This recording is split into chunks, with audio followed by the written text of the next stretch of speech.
Well, joining me now is Deputy Nationals leader Perrin Davey. Perrin, thanks for your time today. We will get to that move by Labor there in the aviation industry in just a moment, but I want to firstly get your thoughts on ASIO lifting the national threat to probable. How concerned are you about this? Are you surprised given the current geopolitical tensions? Well, what we're seeing around the world is an increase in instability. We've got riots across Britain. We've got a lot of rallies in America on all sorts of issues. And we've got rising tensions here in Australia. We've seen an increase in anti-Semitism since October 7th last year. So I think it is a matter of being alert but not alarmed, to use John Howard's former catchphrase. But we all need to be aware. We also need to be really respectful, and we need to understand that in a modern democracy it is okay to disagree, but disagree with respect. And I urge everyone to just try and be calm, to take a breath in your disagreements and to respect that there are people with differing opinions. That is the beauty of democracy. But I appreciate what ASIO has done today, and I certainly hope that by being more aware and more conscious of the issues around the globe, but particularly here at home, that we can prevent anything escalating. Yeah, a really important point you make there, and a point I took away, is to be careful with our words and the potential meaning people take from it, and that means our political leaders too. Now, some say it's not cause for fear, but to be on alert at the moment, but others say that it is a significant change. Are you confident in the government and the security agency, intelligence agencies' ability to face and monitor this increased threat?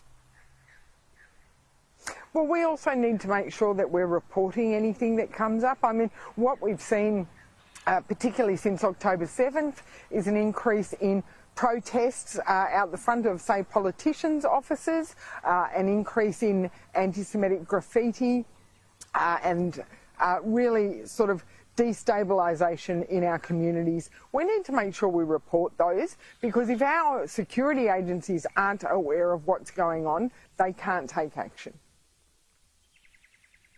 OK, let's talk about Labor's airport competitive crackdown. I mean, Labor says it hopes this will reform the aviation industry.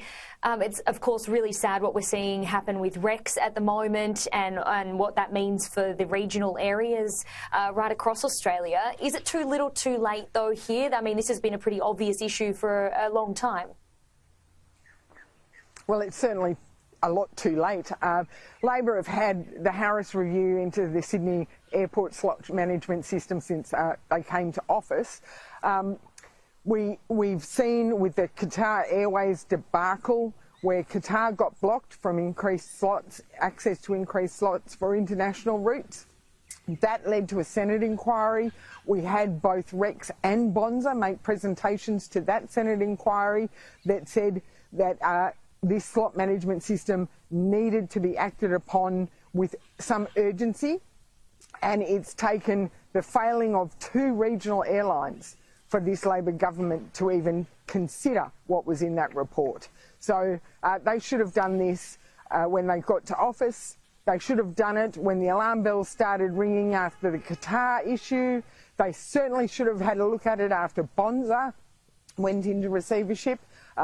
At last, they're finally looking at it, and let's hope that there's some urgency to it, and it's not just the announcement of a tender that will carry on into the never, never. Let's see a timeline for action.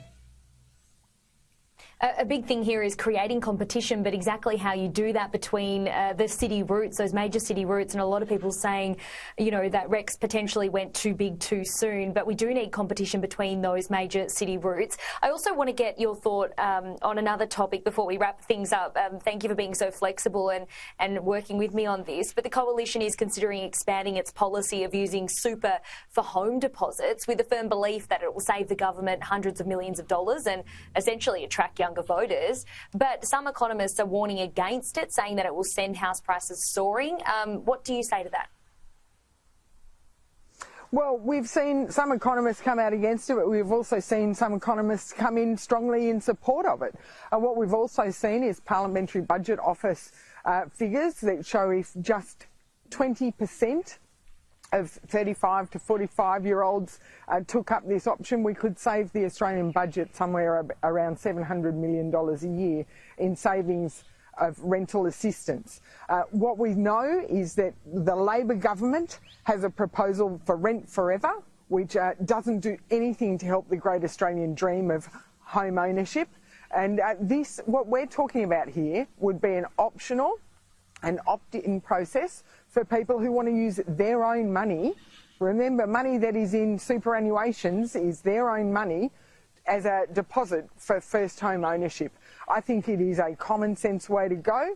We're looking at it with more scrutiny through the Senate inquiry that Senator Andrew Bragg is working on. I certainly think it is a sensible proposal, because what we want to see is more people owning their own homes, not locked in forever to renting through a big superannuation funded development.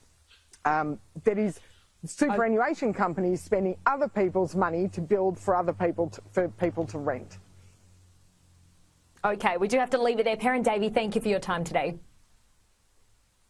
Thank you, Holly.